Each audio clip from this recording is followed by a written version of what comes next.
Hi, my name is Eric Gardiner with Blackwell Realty Group, and I'm here today with David Garbett, the Executive Director of the Pioneer Park Coalition. And we want to discuss today the park, where it's from, and where it's going in the future. Thanks for joining us.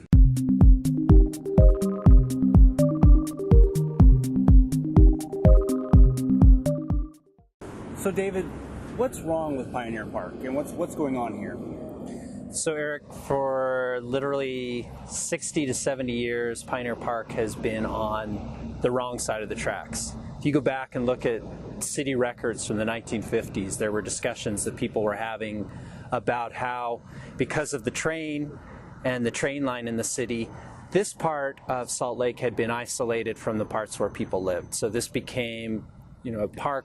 We went from a park that people would visit to recreate in to a park that was surrounded by industrial areas and just not a place that received a lot of visitation. So that meant that people saw this as a park they could come to do things they didn't want anyone else to know about.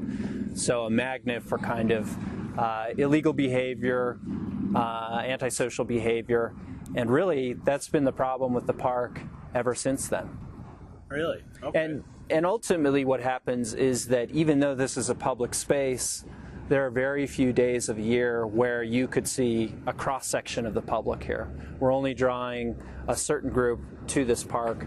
Most of the public does not feel comfortable coming here and does not feel like it's an actual public space. So that's ultimately the problem, that it's not functioning as a true public space. Okay. So David, what do you think we can do to fix it? Well, other cities have had similar problems. We're not the only one that has our Pioneer Park. And most cities have followed a very standard formula, and that formula is to bring activities to the park. And we see this here on Saturdays with the farmers market. So as you schedule activities that people feel like they can come to, or things like the Twilight Concert Series, then the public starts to come back. Parks also that have food in them. So if we had a restaurant or a concessionaire, that would help people to come into the park. If there were some sort of ranger ambassador program here, that would also help. And then having in the park works of art or things that would draw people so they would want to come see that, even if there weren't activities taking place. This is a standard formula that many cities have followed, and all to pretty good results. So we'd like to do something like that here, and typically those sorts of efforts are spearheaded by a nonprofit focused specifically on that park, something like a Friends of Pioneer Park, where they will do the programming. They will collect public donations to do some of these improvements and additions to the park that otherwise the city wouldn't have the funding for. Okay. So a Friends of Pioneer Park type thing, how much does that cost and how long does it normally take? We are in a process right now working with the public to identify what exactly they want in this park. There have been different iterations of this. We're trying to take a few steps beyond where people have gone in the past.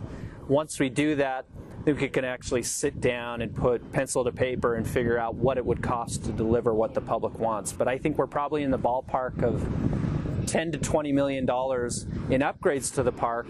And then annually, the operating budget for this park, the city spends anywhere between $75,000 and $100,000.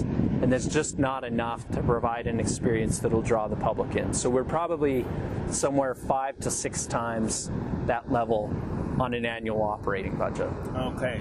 So an annual operating budget of at least $500,000. Probably, yeah. Okay. And what can people like myself or other people in the community, what can we do to help? So if you're interested in helping with Pioneer Park, check out our website. Shoot us an email. You can get us info@pioneerpark.co. Again, that's info@pioneerpark.co.